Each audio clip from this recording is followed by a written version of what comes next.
Hello, I'm Sandra Bayley and I'm a GP practicing in Brisbane.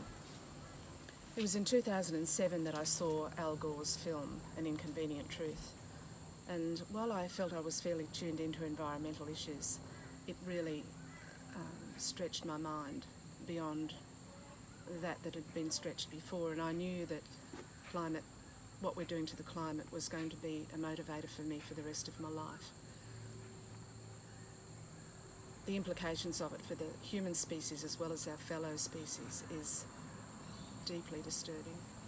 And thinking what I could do about it, initially I just read really widely because I wanted to know in what ways I'd contributed to this crisis. And I compiled back then a list of what we can do because it's such a monumental issue that lots of people say, but I'm only one person, what can I do?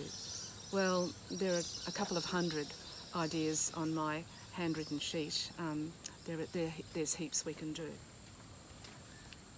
I also thought, what can I do at work?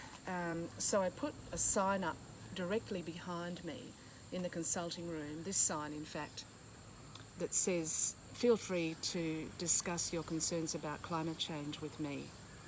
So that's been on the wall behind me for 10 years now. Not a lot of patients have raised their concern with me, so I raise it with them quite often. I mean, in most cases, they're deeply concerned, even though they haven't spontaneously raised it with me. I don't agree with the term climate change, and I don't use it myself. I think it's understatement. It's become a bland word. I think of it more as the climate disruption or climate breakdown, as George Monbiot calls it. What do we do about it?